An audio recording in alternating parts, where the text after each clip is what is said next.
Nah, hari ini kita latihan soal dengan bab penelitian sosial. Kita pakai Kahoot.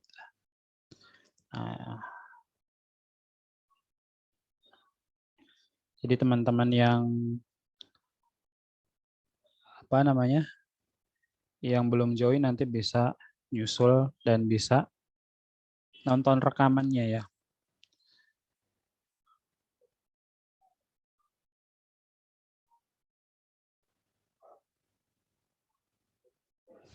Nah, ini game pinnya yuk. 8384216.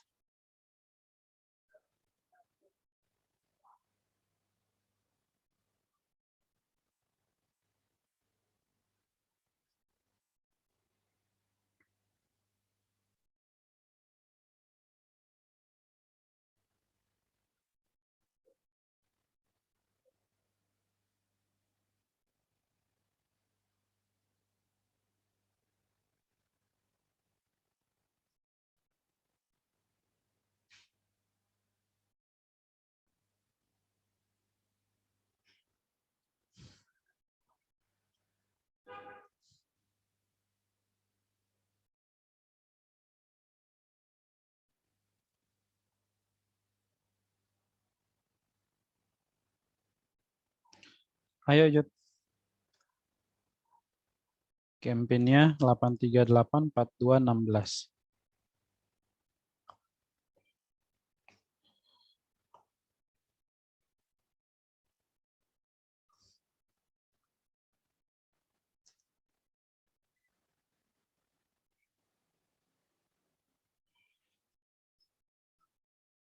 Oke, Yuda sudah bergabung. Kita langsung mulai aja. Nomor 1, kegiatan ilmiah yang bertujuan untuk mengungkapkan suatu perilaku masyarakat adalah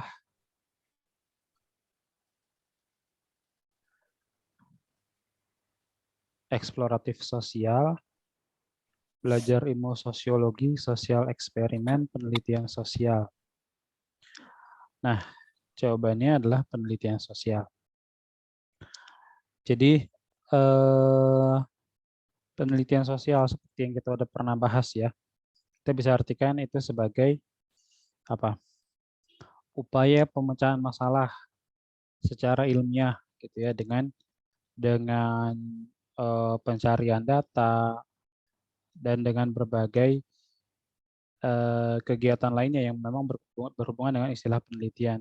Bisa dengan pencarian data, bisa dengan pengamatan atau observasi, dan teknik-teknik lainnya.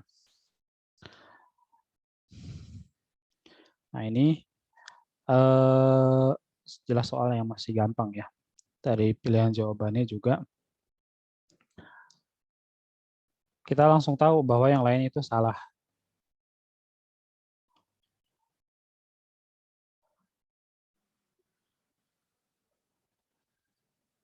Nah, kalau yang merah, eksploratif sosial, sebetulnya nggak ada ya, kata-kata atau frase eksploratif sosial. Nah, kalau kita pisahin, eksplorasi itu artinya adalah upaya mencari informasi yang baru. Kalau dalam penelitian, ada namanya penelitian eksploratif. Nah, itu penelitian yang tujuannya untuk menemukan sesuatu yang baru. Kemudian sosial eksperimen. Sosial eksperimen itu sesuatu yang tidak kita pelajari di sosiologi ya, walaupun dia kata-katanya sosial eksperimen. Sosial eksperimen itu kan, eksperimen itu bahasa sederhananya coba-coba gitu ya. Coba-coba atau uji coba, yang ini berkaitan dengan eh, sosial, dengan masyarakat. Dan kita sering melihat tayangannya di YouTube dan di platform-platform lainnya sosial eksperimen. Tapi bahasan di pelajaran kita sosiologi itu tidak ada tentang sosial eksperimen. Nah, di sini Alma baru bergabung. Halo Alma. Halo, Kak. Alma langsung join Alma ya. Nih game pinnya di pojok kanan bawah. 8384216. Nah, kita lanjut ya ke nomor 2. Alma udah gabung belum? Bentar Kak, belum. Oke, ditunggu dulu deh, biar bisa ikutan jawab di nomor 2 ini.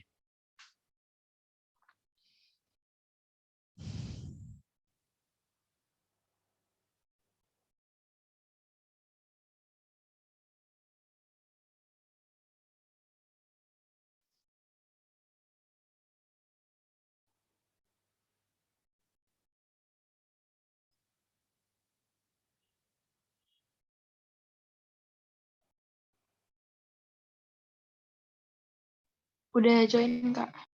Oke. Suatu masalah yang akan dibahas dalam sebuah penelitian. Nah, ini adalah teori penelitian, topik penelitian, kajian ilmiah, atau topik ilmiah. Suatu masalah yang akan dibahas dalam sebuah penelitian, kita menyebutnya sebagai topik penelitian. Nah, yang mana bahasan tentang topik penelitian kita udah pelajari ya. Apa aja waktu itu yang perlu kita ketahui tentang topik penelitian? Di antaranya adalah hal-hal yang harus diperhatikan ya dalam memilih topik penelitian. Pertama, harus sesuai dengan kompetensi si peneliti. Artinya, kalau kita nih yang anak IPS, ya kita berarti penelitiannya penelitian sosial gitu kan. Nggak mungkin kita melakukan penelitian yang biologi, yang kimia, yang fisika gitu. Itu nggak mungkin. Karena bukan bidangnya kita. Kemudian juga topik penelitian itu harus sesuatu yang diminati sama si peneliti gitu, sesuatu yang menarik minat peneliti. Karena apa? Karena dengan topik yang diminati itu nanti diharapkan penelitian yang bisa dikerjakan dengan senang hati gitu ya, bisa bisa selesai. Karena banyak penelitian yang dimulai tapi tidak selesai gitu. Karena ternyata itu sesuatu yang mungkin dianggap membosankan atau susah. Nah, intinya kurang diminati sebetulnya sama si peneliti. Nah, kemudian juga poin berikutnya yang perlu diperhatikan dalam memilih topik penelitian adalah kita cuma boleh atau cuma bisa mencari topik penelitian yang memang benar-benar ada datanya gitu. Kita tidak mungkin mengambil topik penelitian yang itu tidak terdapat datanya di kenyataan atau di lapangannya. Contoh, kita nggak mungkin bisa bikin penelitian persebaran jin yang ada di kecamatan A misalnya gitu ya. Karena gimana kita mendeteksi persebaran jin itu kan nggak mungkin. Nah, jadi nggak ada datanya itu nggak bisa dilakukan penelitian. Nah, kita cuma bisa mengambil sesuatu yang dijadikan topik penelitian adalah hal-hal yang memang ada datanya. Gitu. Nah, itu diantara bahasan penting tentang topik penelitian. Oke, kita lanjut ke nomor berikutnya.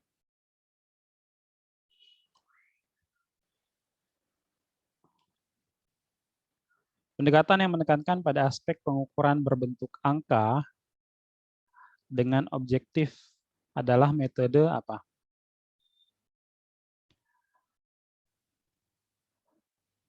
Metode kualitatif, deskriptif, kuantitatif, atau eksperimen. Nah, jadi di sini penekanannya adalah pengukuran berbentuk angka. Maksudnya adalah ini meneliti sesuatu yang memang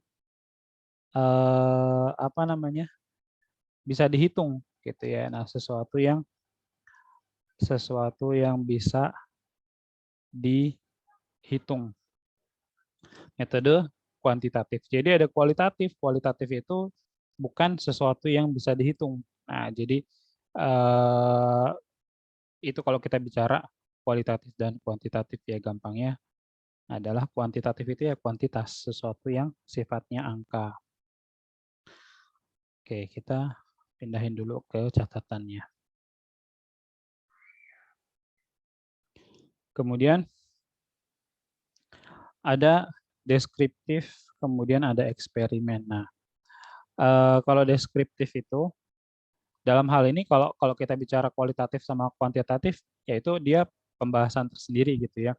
Kemudian ada juga bentuk-bentuk penelitian yang sifatnya deskriptif, ada juga eksplanatif, ada juga eksploratif, eksperimental, historis gitu. Nah, itu kita bisa sebut sebagai jenis penelitian lah gitu ya.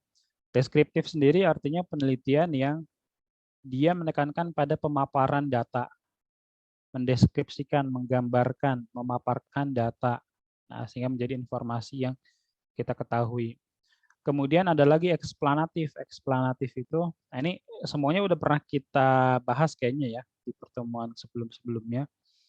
Kalau eksplanatif itu yang explain itu kan menjelaskan. Terus bedanya apa Kak dengan yang deskriptif tadi? Kalau deskriptif itu dia cuma memaparkan data.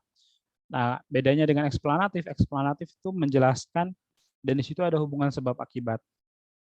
Nah, jadi contohnya gini. Contohnya kita bicara penelitian yang mengangkat topik tentang apa? Misalnya kenakalan remaja gitu ya.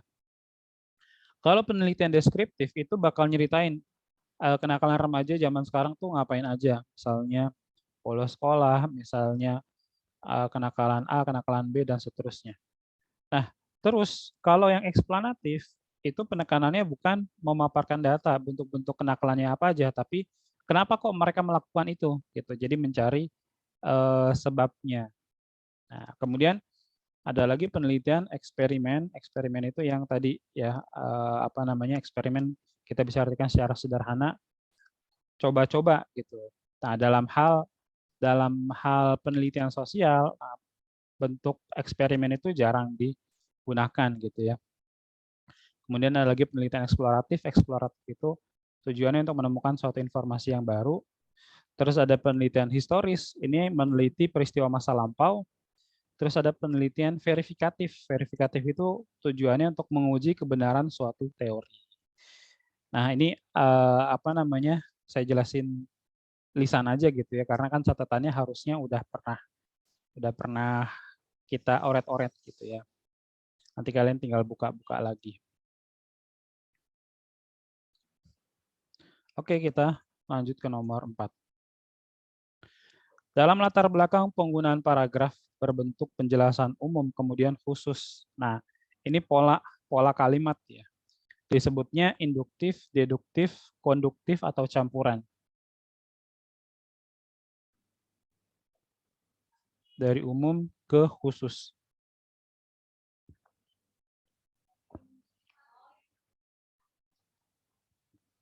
Maksud dari umum ke khusus itu adalah di awal paragraf itu menggambarkan garis besarnya dulu gitu ya, menggambarkan sesuatu yang umum dulu.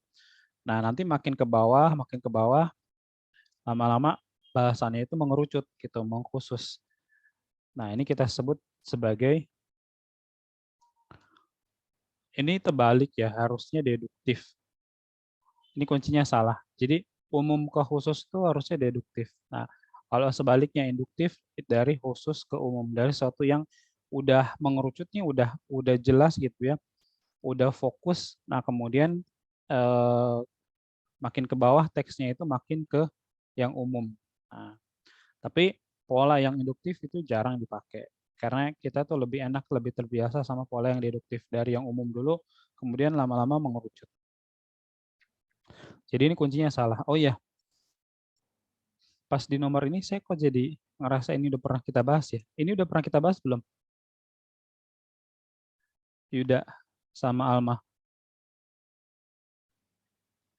Kahoot ini udah pernah kita mainin belum sih?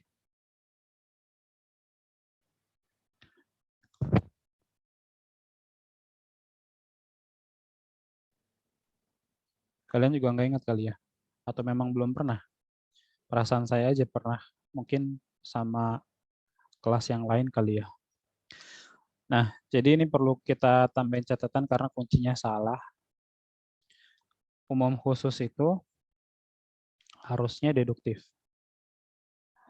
Seharusnya jawabannya adalah deduktif.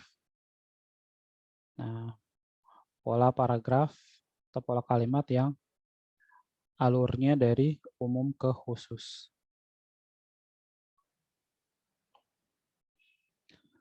Oke, kita lanjut ke nomor berikutnya. Nomor 5, kuantitatif dan kualitatif disebut sebagai teknik pengambilan data, jenis data, metode penelitian, ciri-ciri penelitian. Nah, tadi di beberapa nomor sebelumnya udah muncul ya tentang kuantitatif dan kualitatif. Mereka disebutnya apa? Teknik pengambilan data, jenis data, metode penelitian, atau ciri-ciri penelitian.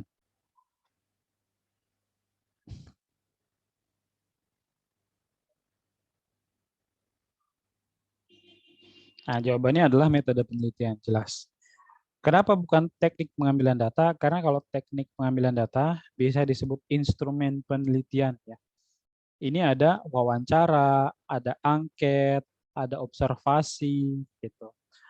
Nah, jadi kualitatif dan kuantitatif itu bukan teknik pengambilan data. Teknik pengambilan data itu tadi yang bentuk-bentuknya ada angket, kemudian ada wawancara, kemudian ada observasi. Nah, kemudian jenis data. Jenis data ini menurut menurut cara mendapatkannya itu ada data primer dan data sekunder. Ingat nggak data primer itu yang kayak gimana? Yud. Dari tadi kita belum ada tanya jawab. Sambil mengingat kembali materi yang udah pernah kita bahas. Yuda sama Alma ingat nggak data primer dan data sekunder?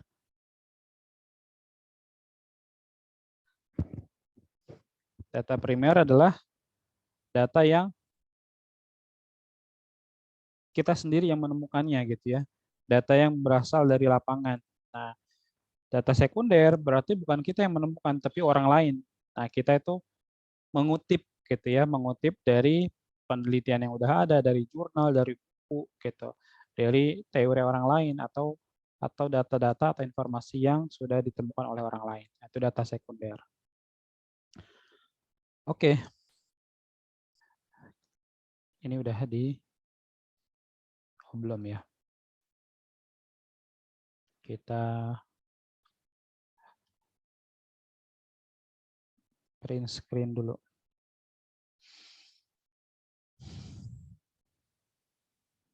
Oh iya. Di sekolah Alma lagi bab apa Alma? Sosiologinya.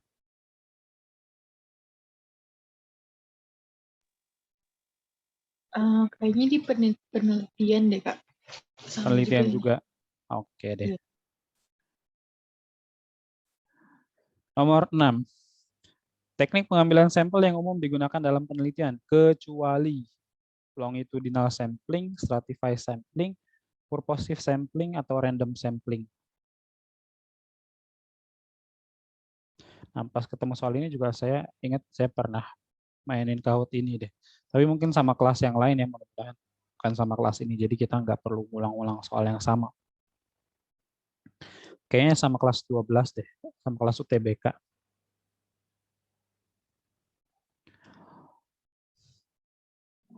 Teknik pengambilan sampel yang umum digunakan dalam penelitian. Kecuali apa? Nah, purposive, stratify, random, atau longitudinal. Kecuali longitudinal, benar ya. Jadi memang kita sendiri nggak pernah kan bahas longitudinal. Kalau purposive, stratify, dan random itu pernah kita bahas. Coba ingat-ingat lagi.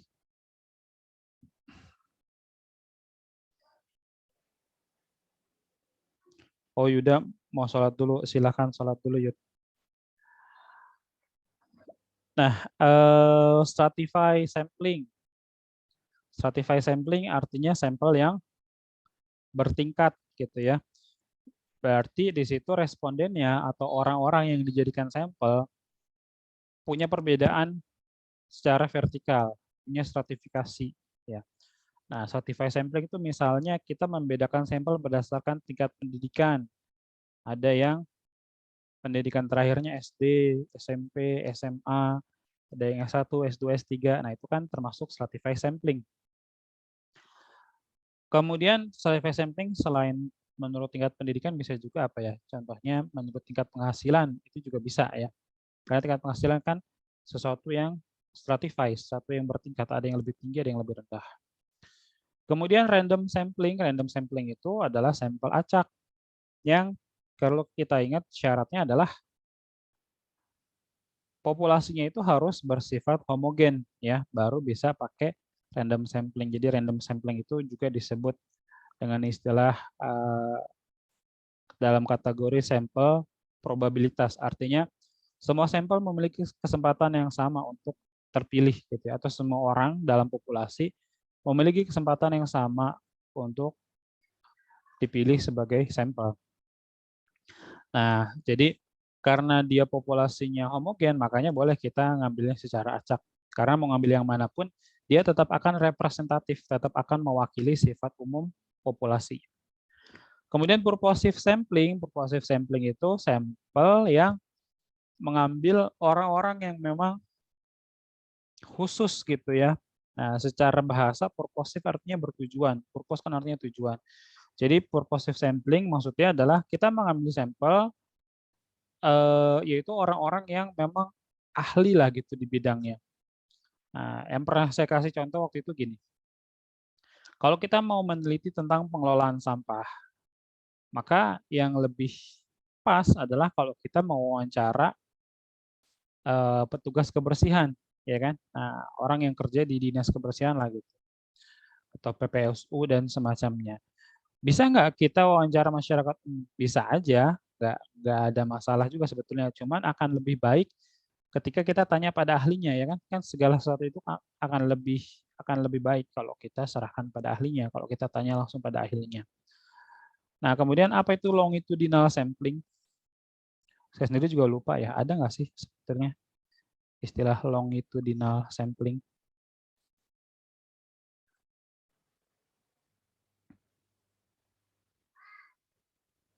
Oh, nggak ada ya longitudinal sampling, adanya penelitian longitudinal. Nah, penelitian yang membandingkan perubahan subjek penelitian setelah periode waktu tertentu. Jadi namanya longitudinal itu kan penelitian yang dia jangka panjang. Nah, apa namanya? Ini dilakukan dengan waktu yang sangat lama gitu karena dia harus ngamatin si subjek penelitian ini pada periode tertentu. Nah, di antara yang termasuk penelitian longitudinal, nah ini dari ilustrasi ini kita bisa langsung tahu ya. Kalau mau mengamati misalnya perubahan yang terjadi di spesies binatang gitu ya. Nah, kan kalau dalam biologi ada orang yang berkeyakinan bahwa evolusi itu ada gitu ya. Maksudnya perubahan dari makhluk hidup gitu. Nah, jadi tadi longitudinal itu tidak ada ya. Maksudnya longitudinal sampling itu enggak ada. Adanya penelitian longitudinal yang artinya penelitian jangka panjang yang itu mengamati objek atau subjek penelitian itu dalam waktu yang lama karena melihat perkembangannya.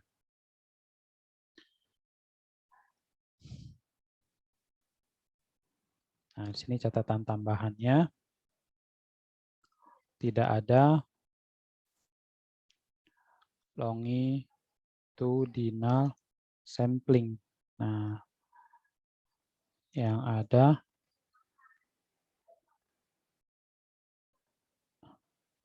adalah penelitian longitudinal.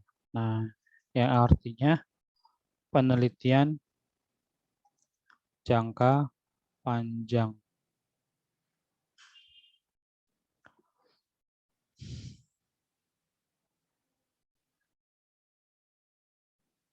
Nah, kalau yang 3 tadi ini nggak saya ketikin nggak apa-apa ya. Kan kalian tinggal buka catatan dari pertemuan yang udah pernah kita bahas. Oke, kita lanjut ke soal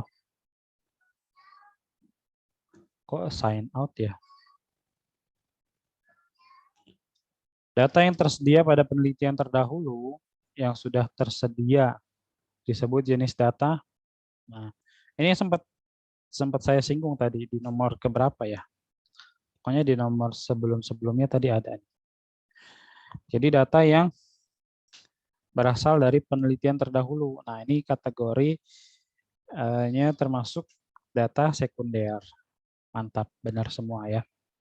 Jadi kalau ngomongin jenis data itu, menurut sumbernya, cuma ada data primer dan data sekunder. Dan ini gampang diingat lah ya, primer itu kan data yang kita sendiri yang menemukan. Nah, pokoknya ingat, kata primer itu selalu bermakna pertama, yang utama gitu ya. Nah, kemudian sekunder itu kan kata dasarnya secondary, yang kedua. Berarti kalau data sekunder, itu kita bukan orang pertama yang menemukan itu. Atau maksudnya kita nggak langsung menemukan itu, tapi kita ngutip dari temuan orang lain dalam jurnalnya, dalam penelitiannya, dalam bukunya. Gitu.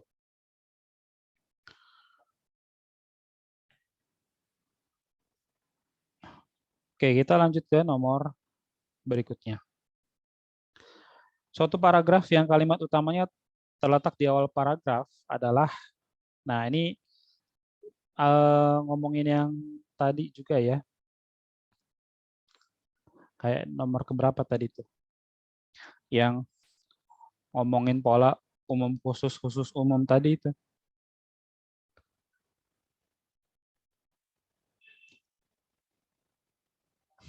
Paragraf yang kalimat utamanya terletak di awal paragraf.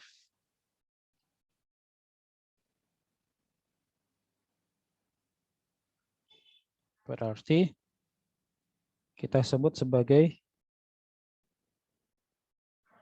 ya pasti pilihannya cuma antara dua ya. Kalau nggak induktif, deduktif lah gitu. Cuman mungkin ketukar-tukar. Karena memang sesuatu yang terdiri cuma dari dua jenis itu kan seringkali ketukar-tukar. Misalnya dulu pas masih kecil mungkin kita masih sering masih sering susah ngebedain mana vertikal, mana horizontal gitu. Bahkan kalau yang balita gitu ya mungkin masih suka keder mana kiri, mana kanan. Gitu. Nah ini induktif, deduktif mungkin juga bisa jadi yang termasuk itu ya. Paragraf yang kalimat utamanya terletak di awal paragraf. Nah ini kuncinya benar nggak? Kalau ini kuncinya benar ya. Kalimat utamanya udah ada di awal paragraf. Berarti kan ini dari khusus ke umum gitu. Nah karena kalau dia udah benar-benar secara eksplisit gitu ya menyebutkan kata-kata atau kalimat utama gitu. Nah di awal, nah itu kan berarti ini dari khusus ke umum gitu. Yang mana kalimat utama ini pastinya mengandung kata-kata yang sama dengan kalimat judul penelitiannya.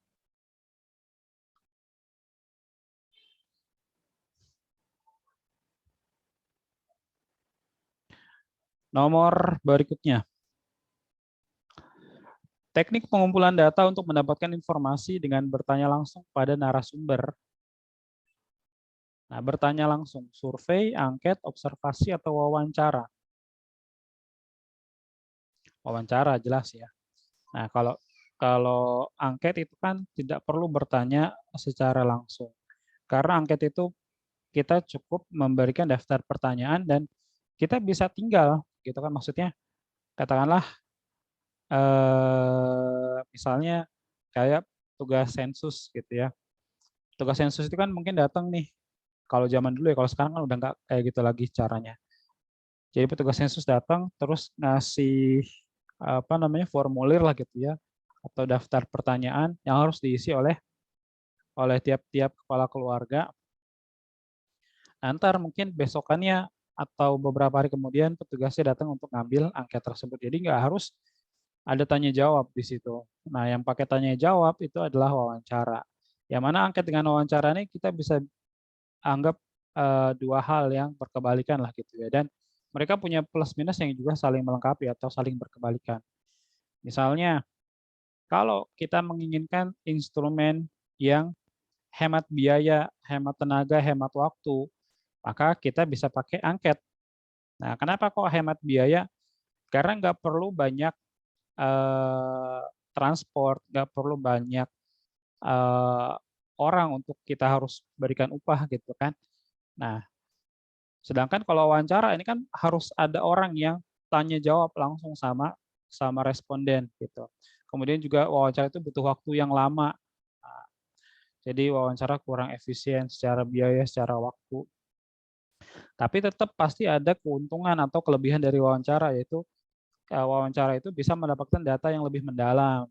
Sedangkan angket itu tidak akan mendapatkan jawaban-jawaban yang sifatnya tambahan gitu. Maksudnya gini, mungkin ketika wawancara ada hal-hal yang itu nggak ada di daftar pertanyaan, tapi terpikirkan tiba-tiba oleh si pewawancara atau mungkin dijelaskan sama respondennya gitu. Nah itu kan jadi datanya mendalam, jadi datanya makin makin kaya, makin lengkap gitu ya. Sedangkan di angket itu tidak akan mendapatkan jawaban yang terlalu mendalam.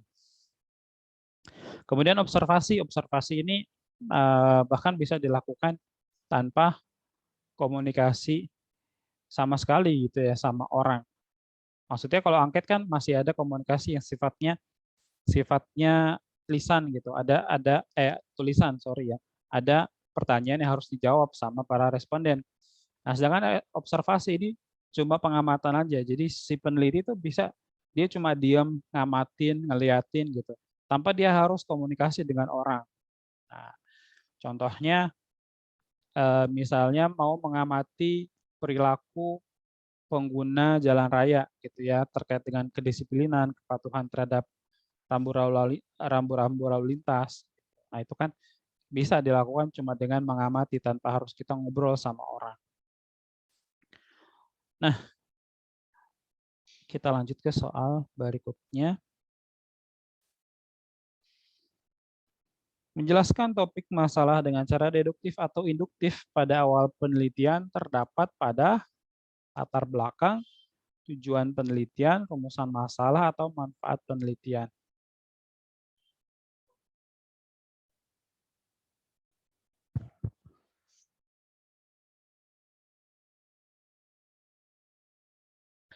Jelaskan topik masalah dengan cara deduktif atau induktif. Nah, jadi tadi yang paragrafnya itu umum khusus atau khusus umum, itu adanya di bagian yang kita sebut apa.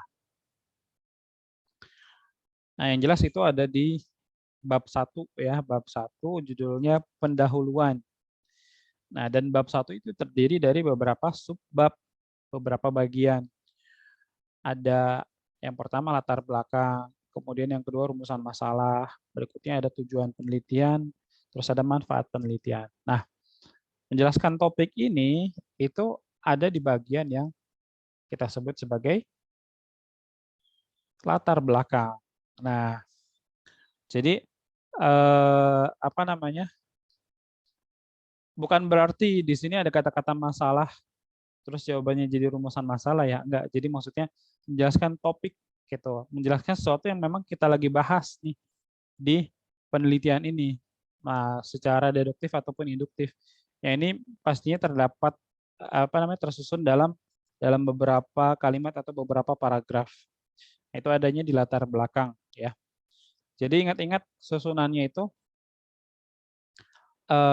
kan penelitian itu paling nggak ada beberapa bab ya. Mungkin biasanya ada 4 bab. Bab 1, bab 2, bab 3, bab 4. Bab satunya ini satu paket yang dipilihan jawaban ini.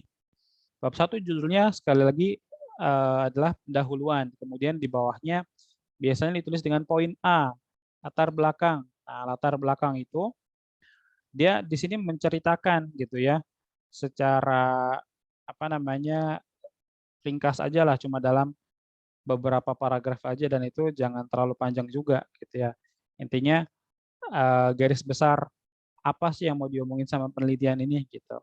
Nah kemudian bisa juga di situ dituangkan kenapa melakukan penelitian ini, kenapa mengangkat tema atau topik ini gitu. Nah, itu latar belakang.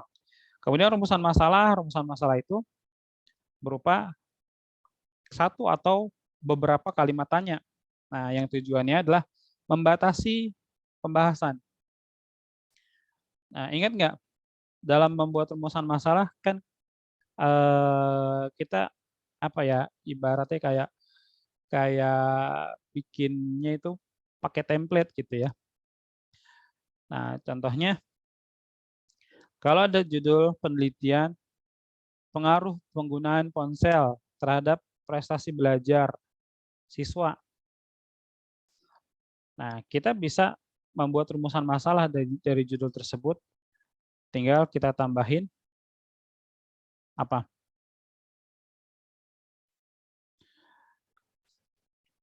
Tinggal kita tambahin kata-kata bagaimana, kan gitu. Nah, jadi misalnya ada judul penelitian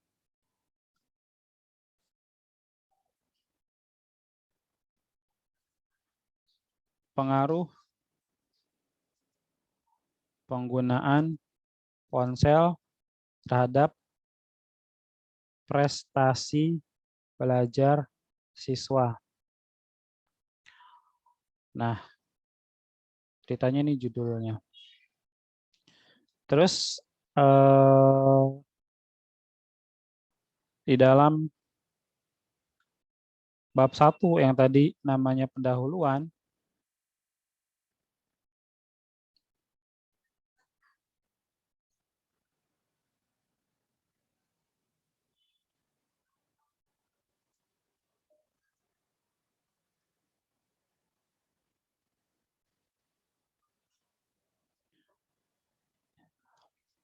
nanti ada poin-poin yang A, latar belakang. Nah, ini biasanya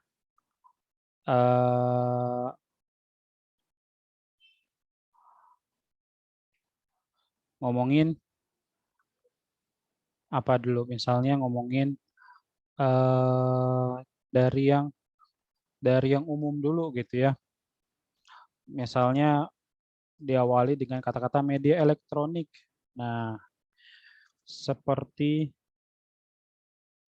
ponsel, bla bla bla. Jadi ngomongin penggunaan ponselnya dulu. Baru nanti dikaitin sama penggunaan sama prestasi belajarnya. Nah, terus kegiatan belajar mengajar. Nah, ini cuma permisalan aja. Kalau saya bikinin beneran latar belakang kan kelamaan ya. Karena itu panjang kalimatnya. Bikinnya sampai beberapa paragraf. Nah, kemudian yang kedua adalah rumusan masalah. Tadi ya, kita lagi ngomongin ini sebetulnya. Rumusan masalah itu kalimat tanya yang membatasi pembahasan penelitian. Jadi maksudnya supaya fokus nih, supaya nggak kabur gitu ya, nggak bias, nggak kemana-mana, nggak ngalor ngidul gitu. Apa yang dibahas di dalam penelitian ini. Nah, karena judul penelitiannya tadi pengaruh penggunaan ponsel terhadap prestasi belajar siswa,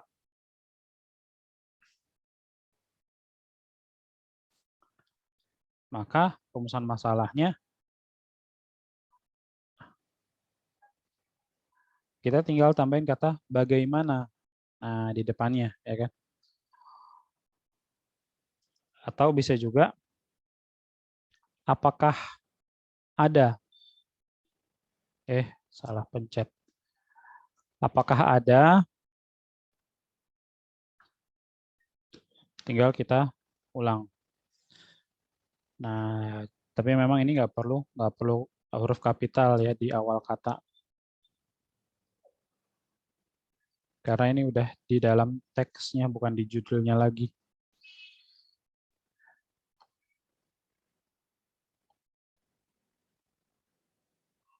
Nah, apakah ada pengaruh penggunaan ponsel terhadap prestasi belajar siswa? Nah, pakai tanda tanya lagi. Gitu. Kemudian tujuan penelitian. Nah, ini merupakan jawaban dari pertanyaan pada rumusan masalah.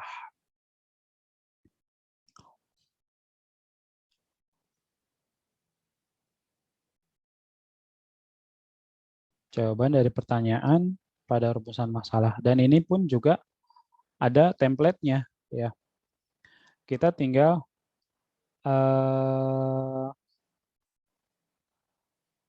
ambil kalimat judulnya, terus di depannya ditambahin kata-kata untuk mengetahui. Nah, pengaruh penggunaan ponsel terhadap prestasi belajar siswa, kayak gitu. Jadi,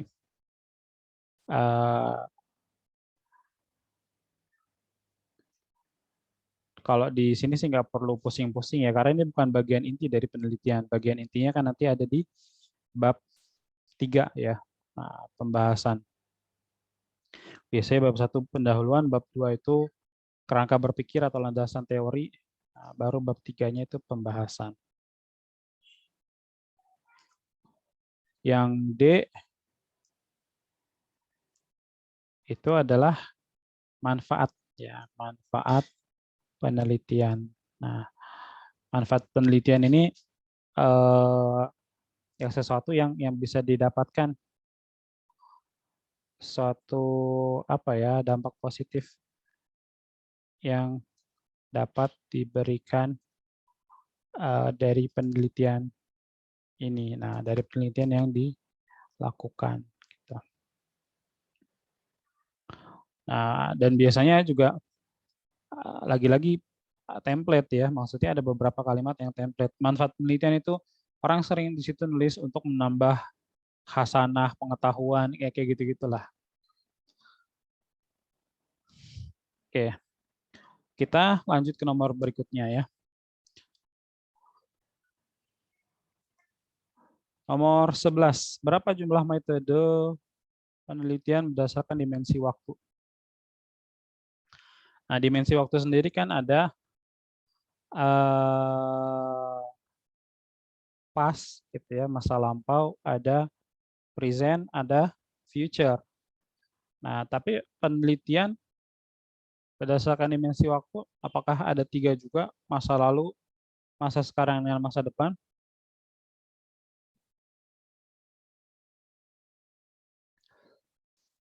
Nah, cuma ada 2. Kita cuma bisa meneliti apa yang sudah terjadi dan apa yang sedang terjadi. Nggak mungkin kita meneliti apa yang akan terjadi, ya kan? Kalau meneliti apa yang akan terjadi, berarti kita ke masa depan dong, kan nggak mungkin. Gitu gampangnya. Jadi berdasarkan dimensi waktu cuma ada 2. Penelitian historis gitu ya disebutnya, dan penelitian yang selain historis itu pasti yang datanya ditemukan saat ini gitu, yang sifatnya dimensi waktu yang present, yang sedang berlangsung.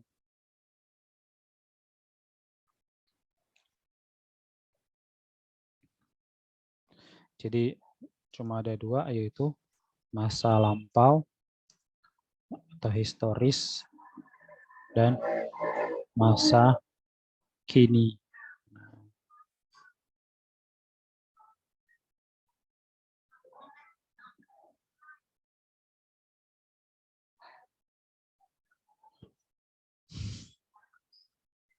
Kita lanjut ke nomor 12. Teknik pengumpulan data melalui pengamatan secara langsung di lapangan. Tempat penelitian adalah,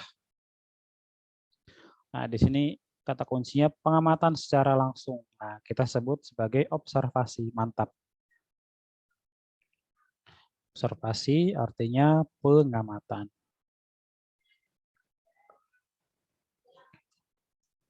Langsung aja kita ke nomor 13.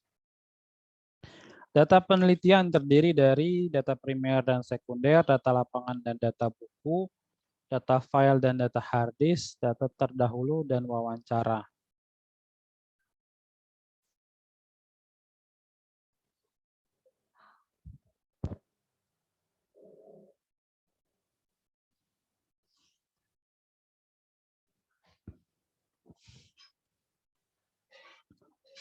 Yang mana jawabannya kira-kira? Jelas yang merah. Nah, data primer dan data sekunder. Gimana tadi pengertiannya data primer, Alma? Data primer yang kita temuin sendiri, kalau sekunder udah ditemuin dari yang lain-lain dari buku. Iya, mantap. Jadi kalau sekunder itu kita ngutip gitu ya. Nah, bahasa gampangnya gitu. Kita ngutip dari data yang memang ditemukan oleh orang lain.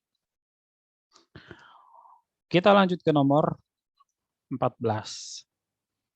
Data yang diperoleh dari hasil wawancara, observasi, tes, kuesioner, eksperimen adalah data kuantitatif, sekunder, kualitatif, primer. Nah, menurut cara memperolehnya berarti kan, ini masih ngomongin primer sekunder, apa kualitatif kuantitatif kira-kira? Penekanannya ini masih bicara cara memperolehnya.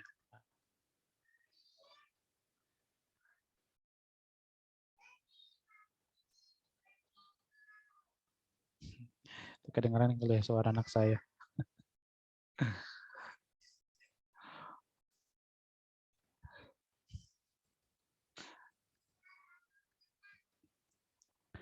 Nah, ini masih ngomongin primer dan sekunder kan. Tadi saya tekankan masih bicara tentang cara memperolehnya.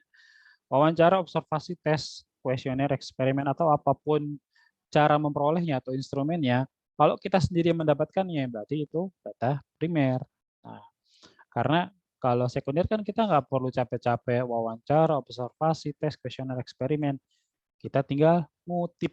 Nah, dari mungkin jurnal atau penelitian lain atau buku.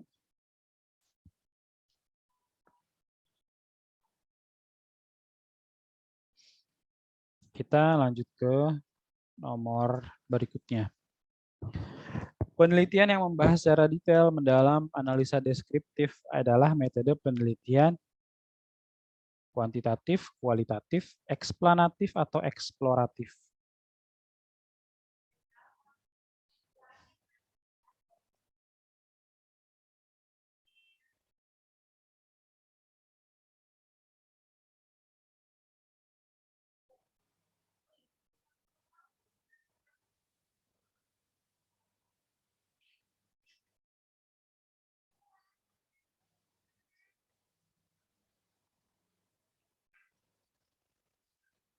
Nah, kira-kira yang mana nih?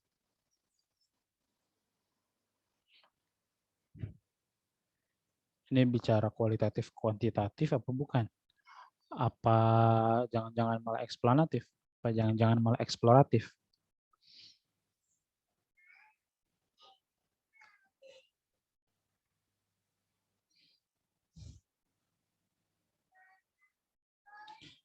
Nah, ternyata jawabannya kualitatif. Sekarang kenapa kok bukan eksplanatif? Kan dia membahas. Ingat tadi kita sempat omongin ya, bedanya deskriptif dengan eksplanatif. Nah, kalau deskriptif itu dia menjelaskan, menceritakan gitu.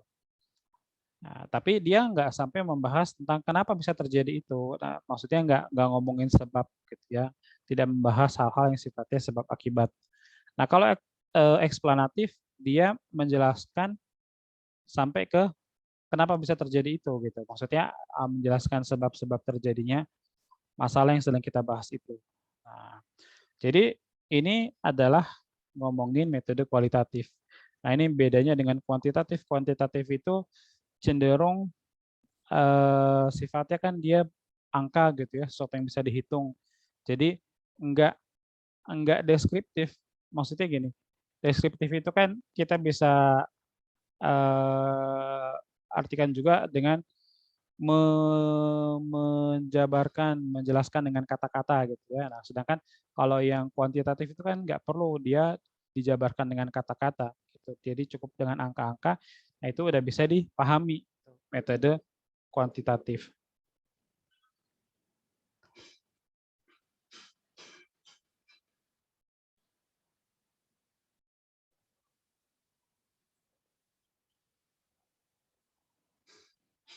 Oh iya, ngomong-ngomong di sekolah udah ulangan belum bab ini? Bab penelitian sosial ini? Yuda dan Alma? Aku belum, Kak. Saya Belum ya? kayaknya belum juga deh, Kak. Belum juga. Apa jangan-jangan nggak ada? Maksudnya nanti tiba-tiba udah langsung PAT aja. Bisa jadi ya, karena kan udah mepet waktunya juga.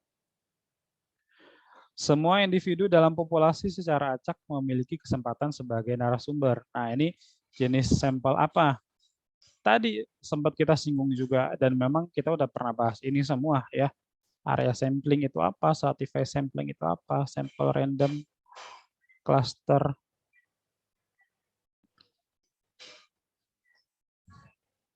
Secara acak,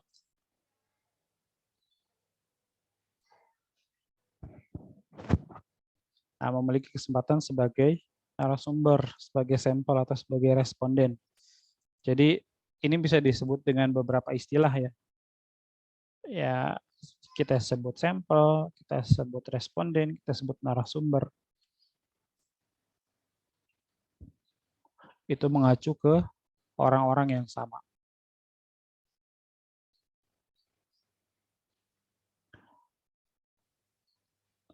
Nah, jelas jawabannya random sampling, sampel acak. Syaratnya apa? Tadi sempat saya sebut juga kan? Syarat pakai random sampling gimana, Yud?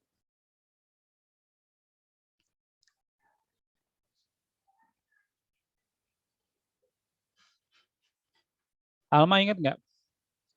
Syarat bisa menggunakan random sampling itu kalau populasinya bersifat apa? Homogen. Homogen. Iya, jadi populasinya harus seragam, baru bisa pakai random sampling. Kenapa? Karena kalau populasinya nggak seragam, terus kita pakai random sampling, itu nanti yang terpilih dia tidak representatif, gitu ya. Ingat nggak? Kayaknya saya pernah kasih perumpamaan gini. Apa sih bedanya populasi homogen dengan populasi heterogen? Kan lawannya homogen heterogen ya.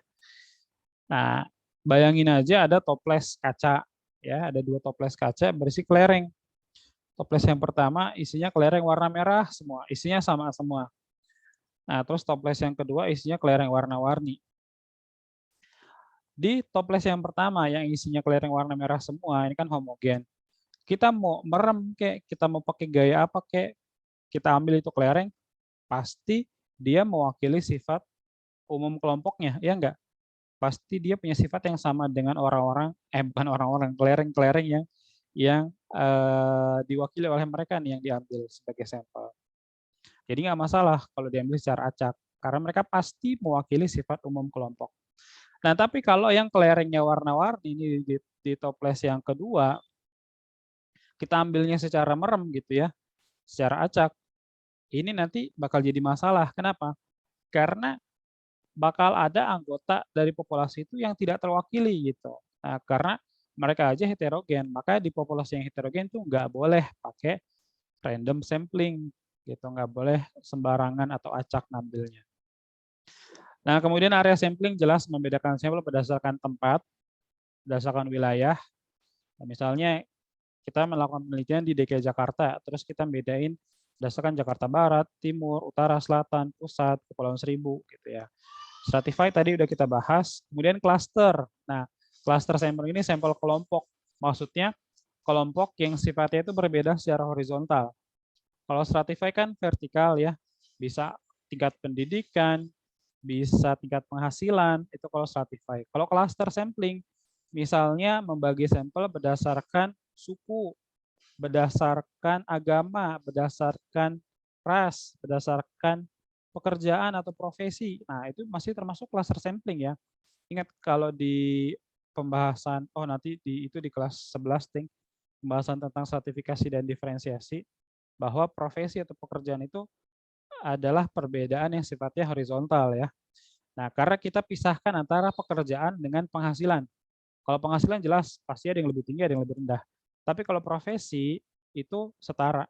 Jadi kita nggak bisa bilang profesi A itu lebih tinggi daripada profesi B. Kalau penghasilannya udah pasti ya, pasti ada yang lebih tinggi atau lebih rendah.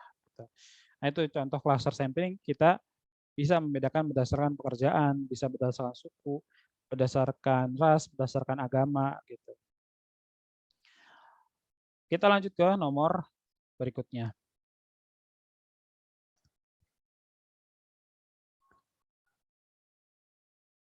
Nomor 17. Peneliti melakukan pengamatan dengan tinggal di masyarakat yang menjadi objek penelitian.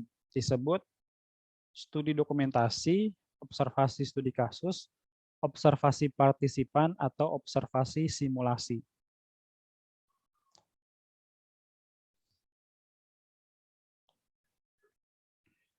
Nah, ini metode pengambilan data yang bisa benar-benar mendapatkan data yang mendalam juga ya, walaupun ini mungkin bukan wawancara. Benar jawabannya observasi partisipan. Nah, yang bisa kita jadikan contoh tuh misalnya orang mau meneliti kebiasaan hidup suku tradisional misalnya gitu ya, suku di suatu daerah pedalaman mana gitu. Nah, terus si penelitinya ini tinggal di situ gitu. Mereka hidup apa namanya? Si peneliti ini hidup bersama dengan suku yang sedang dia teliti. Misalnya dia tinggal di situ selama 1 bulan atau lebih gitu. Jadi dia benar-benar tahu dari bangun tidur sampai mau tidur lagi tuh kebiasaan mereka ngapain aja gitu. Nah, budaya mereka tuh seperti apa? Itu observasi partisipan. Nah, jadi dari kata dasar apa namanya? Partisipasi ya. Nah, jadi ini bisa disebut partisipan atau partisipatif yang artinya ikut serta gitu. Jadi di sini si peneliti dia mengamati secara langsung dengan dia ikutan juga dengan kehidupan masyarakat yang sedang dia teliti. Gitu. Jadi ini bisa mendapatkan data yang mendalam gitu ya. Nomor 18, apabila rumusan masalah terdiri 4 pertanyaan, maka dalam subbab pembahasan terdiri dari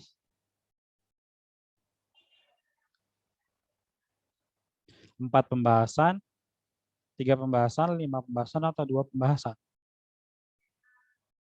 Ingat tadi rumusan masalah itu maksudnya apa?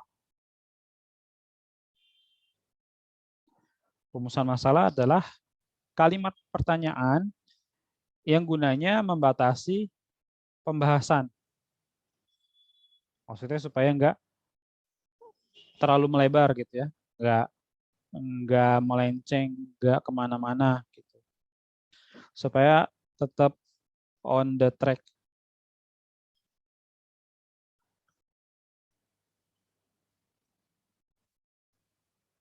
Kalau rumusan masalahnya 4, ya pembahasannya juga harus 4 kan gitu ya. Karena pembahasan ini kan nanti benar-benar jawaban lengkap dari apa yang ditanyakan pada rumusan masalah. Nah, kok gitu Kak? Tadi katanya jawaban itu adanya di tujuan penelitian. Iya, tujuan penelitian kan tadi cuma jawaban singkat aja, yang itu belum belum benar-benar ngebahas ya kan. Buktinya tadi kan cuma cuma pakai kalimat-kalimat template aja ya. Yang kayak ini tadi. Nah, jadi tujuan penelitian ini kan jawaban dari rumusan masalah. Nah, tapi ya jelas namanya juga judul besarnya nih bab 1 cuma pendahuluan. Di sini belum ada pembahasan, belum ada pemaparan data. Gitu. Pembahasan itu adanya di bab 3.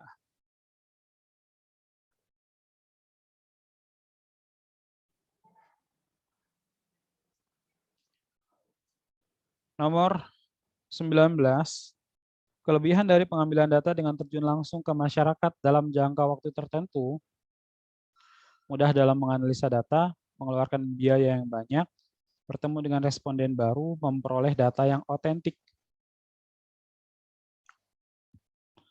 Nah, jelas ya, memperoleh data yang otentik, yang benar-benar asli banget gitu. Kenapa jawabannya bukan yang lain? Nah, mudah dalam menganalisa data, justru sebaliknya, bisa jadi ini dalam pengolahannya bakal sulit. Kenapa? Karena ini nggak mungkin datanya cuma data-data angka. Kalau kita penelitiannya kuantitatif, tinggal cari-cari data gitu kan, ketemu angka, masukin ke rumus, bakal bisa selesai gitu kan. Nah, dengan komputer pun bisa gitu, kita nggak usah pusing-pusing. Tapi kalau penelitian yang ini kan tadi berarti observasi partisipan ya atau partisipatif. Pastinya penelitian yang kayak gini kan dia sifatnya kualitatif, bukan kuantitatif. Jadi dia bakal menceritakan banyak di situ, memaparkan dengan kata-kata, gitu, bukan dengan angka. Maka pasti dalam pengolahan datanya itu lebih lama, lebih sulit. Gitu. Terus mengeluarkan biaya yang banyak, ini benar. Maksudnya benar dilakukan gitu ya, mau nggak mau harus keluar biaya yang banyak. Tapi namanya keluar biaya banyak itu bukan kelebihan, itu adalah kekurangan. Kan kita pasti pengennya keluar biaya yang seminim mungkin gitu. Jadi mau dalam kegiatan apapun kita kan pengennya pakai prinsip ekonomi gitu kan. Keluarnya sedikit tapi dapat manfaatnya banyak, itu yang diharapkan. Bertemu dengan responden baru ini tidak dianggap sebagai keuntungan, tidak dianggap juga sebagai kerugian gitu ya. Jadi ya biasa aja karena bukan itu manfaat utama atau alasan utama melakukan penelitian ya kan. Bukan untuk menjalin pertemanan gitu. Walaupun itu nilai plus lah gitu ya, itu bonus lah tambahan. Tapi itu bukan alasan utama melakukan penelitian. Nah, jelas di sini memperoleh data yang otentik yang paling benar. Manfaat penelitian untuk masyarakat adalah landasan nilai dan norma ilmiah masyarakat, menjadi landasan dalam membuat aturan, memperoleh informasi dan pemecahan masalah, bahan untuk memperbaiki kesalahan yang terjadi.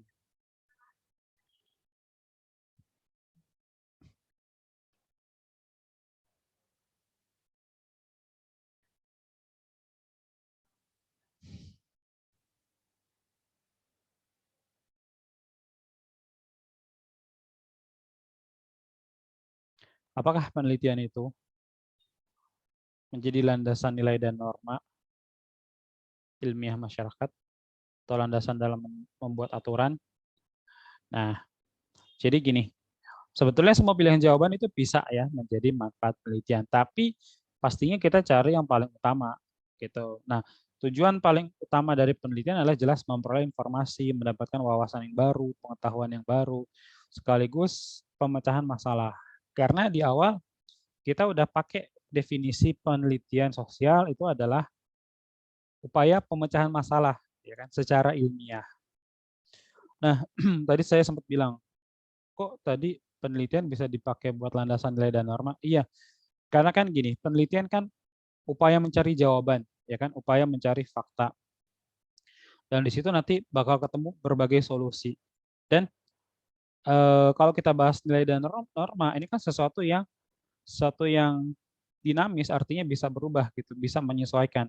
Gara-gara penelitian nilai dan norma itu nanti bisa berubah. Tapi jelas bukan manfaat utama dari penelitian dan juga tidak semua penelitian itu nanti bisa mengubah nilai dan norma gitu ya. Nah, di sini saya cuma bicara bahwa tidak mustahil penelitian itu nanti bisa menjadi landasan nilai dan norma. Terus menjadi landasan dalam membuat aturan itu juga bisa. Misalnya kayak kemarin pandemi. Terus para ilmuwan sibuk cari vaksin, ya kan? Nah, cari obat, cari vaksin, bikin vaksin dan segala macam. Nah, pastinya mereka kan nggak sembarangan. Pasti kan itu dilakukan penelitian yang benar-benar penelitian sains gitu. Nah, dengan berbagai percobaan, berbagai usaha sampai ditemukan yang benar-benar diharapkan lah gitu, yang memenuhi apa namanya berbagai persyaratan. Nah, baru deh nanti di situ dibuat aturan sama pemerintah. Ini vaksinnya udah ketemu apa namanya kita semua nih harus nurut sama aturan. Nah, dibikin aturan harus vaksin demi menjaga apa namanya keselamatan bersama, demi menjaga kesehatan bersama kayak gitu.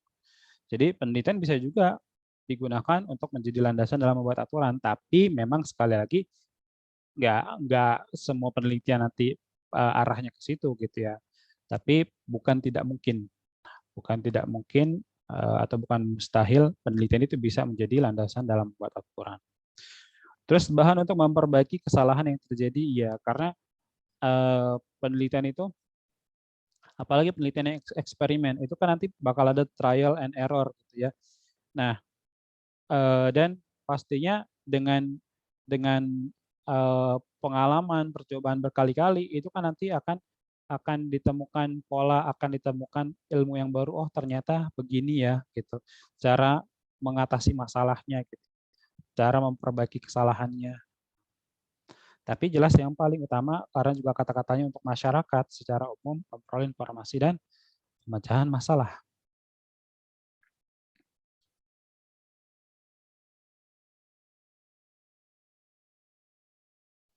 Kita lanjut ke nomor 21.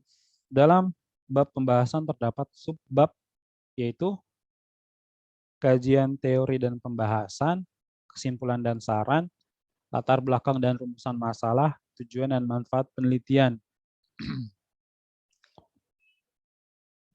Nah, kita bisa langsung eliminasi yang mana?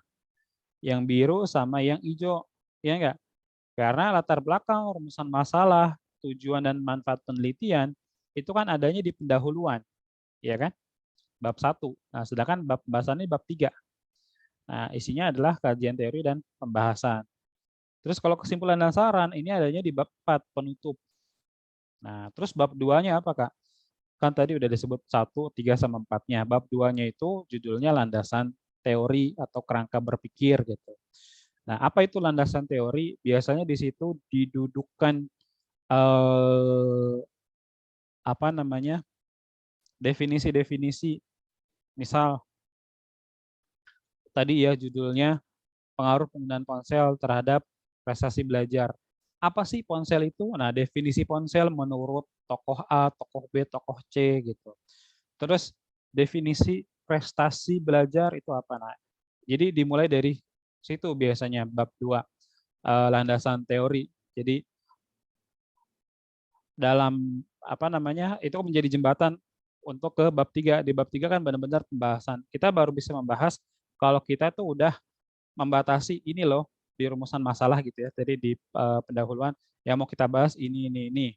Nah, kemudian kita harus sepakati dulu bahwa ponsel itu adalah ini gadget yang kayak gini kita misalnya. Kita nggak boleh bilang ponsel itu yang batu, yang bundar, yang dipakai buat bikin sambal itu cobek. Nah, itu maksudnya biar ada persamaan persepsi gitu ya. Itu guna dari landasan teori. Nah, kemudian prestasi belajar itu apa? Prestasi belajar itu adalah hasil yang didapatkan gitu setelah menempuh pendidikan yang bisa diketahui dari evaluasi, dari ulangan, dari ujian, gitu-gitu. Nah, itu isi dari bab 2 yang tadi namanya adalah kerangka berpikir atau landasan teori.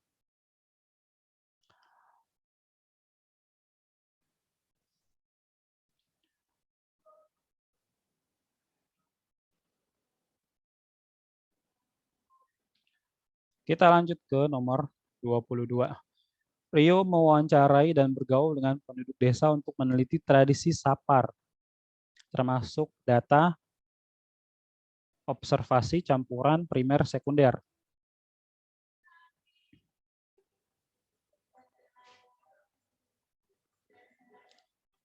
Lumayan banyak ya soal tentang data primer dan data sekunder.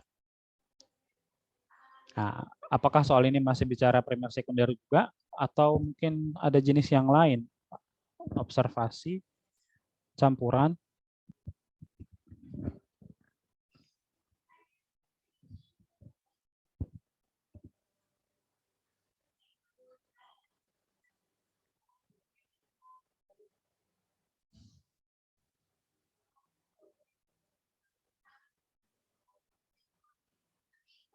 Nah, ternyata lagi-lagi ini ngomongin data primer dan sekunder. Dan jawabannya jelas primer. Kenapa? Rio mewawancarai. Nah, berarti kan dia dapat data secara langsung, ya kan? Nah, ingat bahwa data sekunder itu ngutip dari data lain yang udah ditulis sama peneliti lain gitu, di bukunya, di jurnalnya, di penelitiannya. Sedangkan mewawancara itu kan salah satu cara, salah satu instrumen penelitian. Nah, salah satu cara untuk mencari data.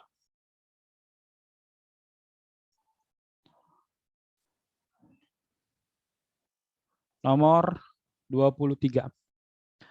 Terdapat tabel grafik menggunakan hitungan statistik berikut merupakan metode penelitian eksperimen kuantitatif, kualitatif, atau studi kasus.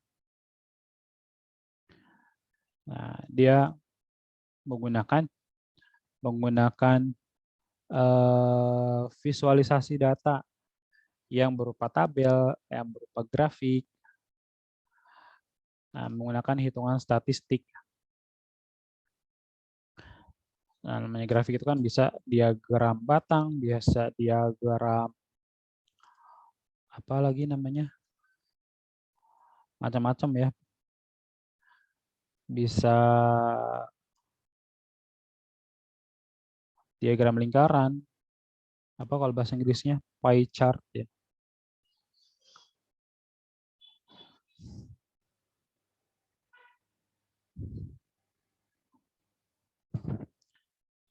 Nah, ini adalah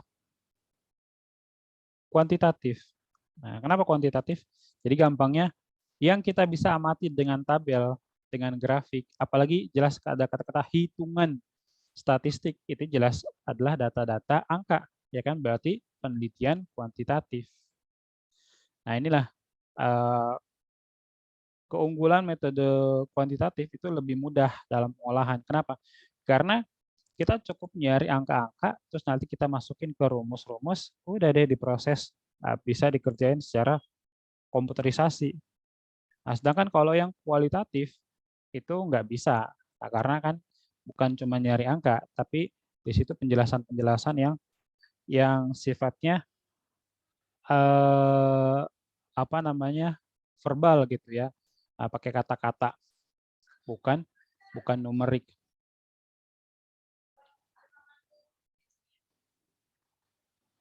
Kita lanjut ke nomor 24.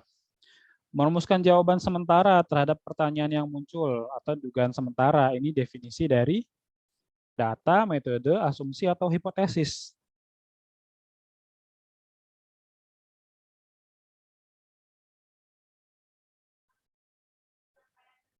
Nah, jawabannya adalah hipotesis. Ya. Jadi, si peneliti sebelum terjun ke lapangan untuk mencari data, dia pasti punya dugaan-dugaan gitu. Kayaknya hasilnya bakal kayak gini deh. Kayaknya datanya, polanya bakal kayak gini. Tapi itu belum tentu benar, ya kan? Dan nggak boleh dia langsung jadikan itu sebagai data. Kan itu cuma pemikirannya dia, cuma dugaannya dia sendiri. Belum tentu terbukti. Nah, nanti ada istilah hipotesis 0 dan hipotesis 1. Nah, hipotesis 0 itu artinya apa ya? Ada apa namanya? Kalau hipotesis 1 itu berarti dugaannya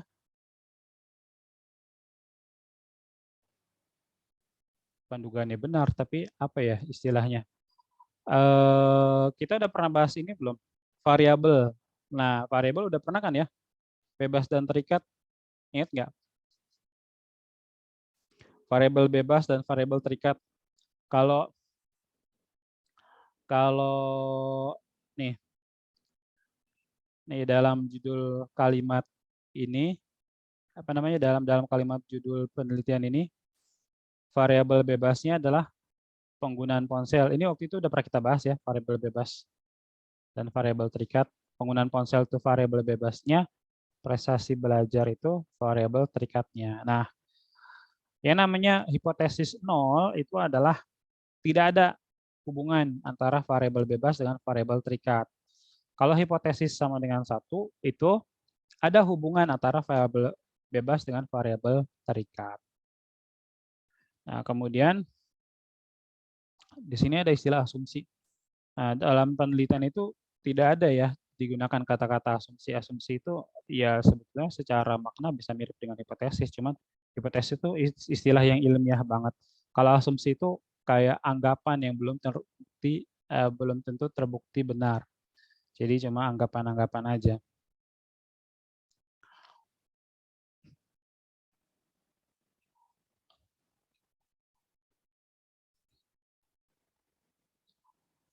Oke, kita lanjut ke nomor 25. Angket wawancara dan observasi termasuk ke dalam apa? Teknik pengumpulan data, teknik pengambilan sampling, proses pengolahan data, atau pemisahan dokumen penelitian.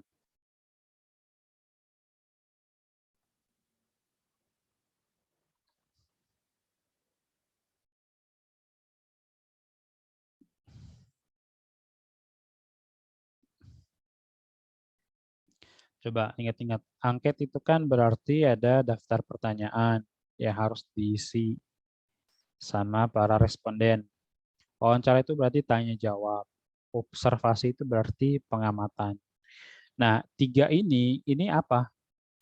Apakah untuk mengumpulkan data, apakah untuk mengambil sampel, untuk mengolah data, atau pemisahan dokumen penelitian? Jawabannya, teknik pengumpulan data, jelas ya. Nah, ini adalah cara-cara untuk mengumpulkan data. Bisa dengan kita kasih daftar pertanyaan, alias angket, alias kuesioner.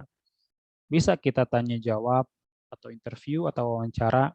Bisa kita lakukan dengan pengamatan atau observasi. Nah, teknik pengambilan sampel bukan yang dimaksud ya di soal ini, karena itu duluan gitu. Nah, maksudnya teknik pengambilan sampel itu harus ditentukan duluan. Kita mau sampel yang kayak gimana. Baru nanti kan kita udah ketemu orang-orangnya atau sampel-sampelnya, atau respondennya, baru deh kita kasih angket mungkin atau kita wawancara. Nah, nomor 26. Contoh kasus dari penelitian ilmu sosial khusus sosiologi adalah, ini gampang banget ya. Penyebab gempa bumi dan tsunami, tingkat migrasi antar pulau, penyebaran flora dan fauna. Oh, di situ N ya, bukan dan. Prostitusi online di kalangan artis. Ya udah, kita jelas banget jawabannya. Oh, ini kok belum pada jawab? Jangan-jangan ini nge-lag Kahoot-nya. Ya, kenapa Yud sama Alma? Saya tadi Kahoot-nya? lagi ngeliatin, Kak. Oh, lagi nggak ngeliatin. Ini justru soal yang paling gampil malah miss ya. Nah, jelas jawabannya yang warna hijau. Yang lain-lain tuh kebetulan geografi semua ya. Penyebab gempa bumi dan tsunami, tingkat migrasi antar pulau, apa namanya, perpindahan penduduk atau migrasi kan dipelajari di geografi. Nanti pas kalian kelas 11. Persebaran flora dan fauna juga materi nanti di kelas 11. Nah, bahkan itu bab 1 tuh. Enggak deh, di kurikulum yang sekarang udah bukan bab 1 lagi, bab 2 tentang persebaran flora dan fauna.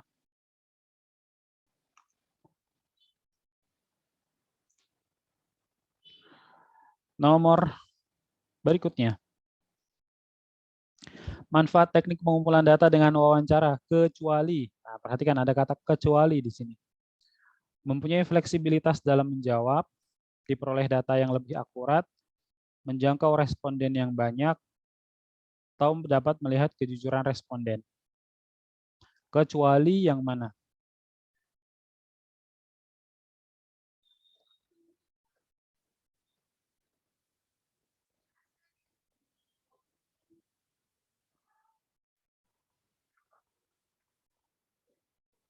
Nah, jelas yang biru, kecuali menjangkau responden yang banyak. Karena justru sebaliknya ya, karena wawancara ini butuh waktu yang lama, butuh banyak tenaga dan biaya, maka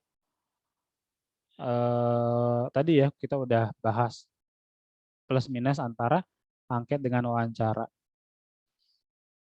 Nah, di sini dikatakan wawancara itu mempunyai fleksibilitas dalam menjawab, benar. Seperti tadi udah kita sebutin ya, bahwa kalau angket itu kan dia bakal terpaku sama daftar pertanyaan aja gitu, nggak bakal ada tambahan-tambahan. Nah, sedangkan kalau wawancara itu nanti bisa jadi ada mungkin pertanyaan yang tadinya tidak terpikir sama si peneliti atau si pewawancara tiba-tiba terpikir. Atau karena si respondennya ini menjelaskan dengan mendetail, nah bisa jadi ada pertanyaan yang nggak ditanyakan tapi didapat gitu kan jawaban dari si responden. Kemudian diperoleh data yang lebih akurat dan mendalam, jelas wawancara itu keunggulannya. Terus dapat melihat kejujuran responden, iya kan paling nggak kita bisa ngelihat orang ini gimana ekspresinya gitu kan, gimana raut wajahnya, gimana apakah dia banyak melihat ke atas atau mengeluarkan ekspresi-ekspresi kan ada lah ya, kalau orang berbohong itu kan bisa dipelajari gitu secara apa namanya, secara psikologis biasanya ekspresi orang yang lagi bohong tuh kayak gimana sih gitu. Nah, dengan wawancara itu bisa bisa paling enggak kita upayakan untuk mengetahui orang ini dia lagi bicara bohong atau jujur.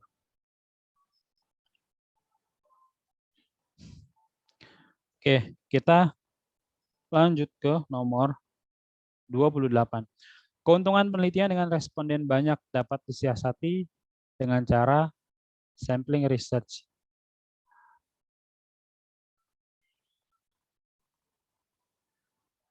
Sempurna dalam hasil atau kesimpulan, sistematis dalam penyajian data penelitian, sederhana dalam penyusunan laporan, hemat biaya dan tenaga.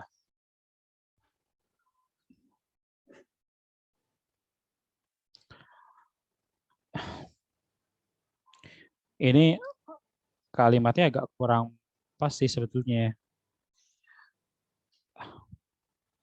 Keuntungan penelitian dengan responden banyak dapat disiasati dengan cara sampling research.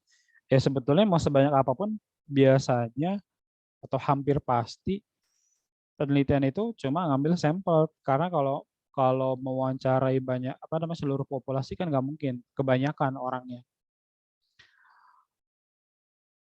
Nah, di sini jawaban yang paling masuk ya memang yang hijau ya, hemat biaya dan tenaga. Maksudnya kita membandingkan mau wawancara seluruh populasi dengan mewawancara sebagian aja, sampel aja.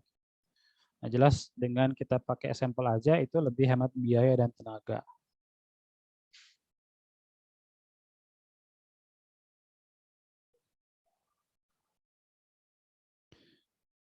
Nomor 29. Oh, udah 17.31 ya. Peneliti mendapatkan data kenaikan harga beras 2.000 per bulan tahun ini. Jenis datanya primer kualitatif, primer kuantitatif, sekunder kualitatif, atau sekunder kuantitatif. Peneliti mendapatkan data harga beras 2.000, kenaikan harga beras Rp2.000. Nah, Rp2.000-nya jelas itu berarti kualitatif atau kuantitatif. Peneliti mendapatkan data jelas itu berarti primer atau sekunder.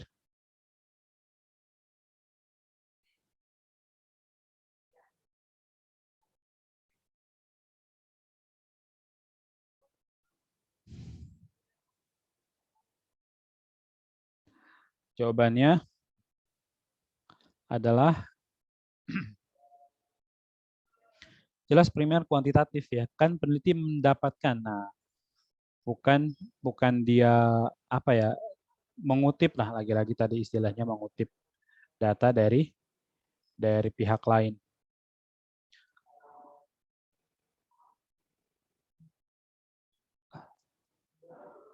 Nah, karena udah jam segini, mungkin kita cukupin dulu kali ya. Sampai sini ada yang mau ditanyain nggak? Yuda dan Alma. Nggak ada? Nggak ada, Kak. Nah, kemungkinan kita kalau ada pertemuan berikutnya udah ini kali ya, udah persiapan PAT kali ya. Jadi nanti mungkin kita bahas materinya review-review dari bab-bab awal lagi gitu. Ya mudah-mudahan aja nanti gurunya ngasih kisi-kisi ya, jadi biar kita bisa lebih mengerucut apa aja yang mau kita bahas. Oke deh Alma dan Yuda, kalau nggak ada yang mau ditanyakan, kita cukupkan pertemuan hari ini. Terima kasih atas perhatiannya, mohon maaf kalau banyak kekurangan. Kita tutup dengan doa. Subhanakallahumma bihamdika asyhadu an la ilaha illa anta astaghfiruka wa atubu ilaik. Assalamualaikum warahmatullahi wabarakatuh. Waalaikumsalam. Makasih ya, Kak. Sama-sama.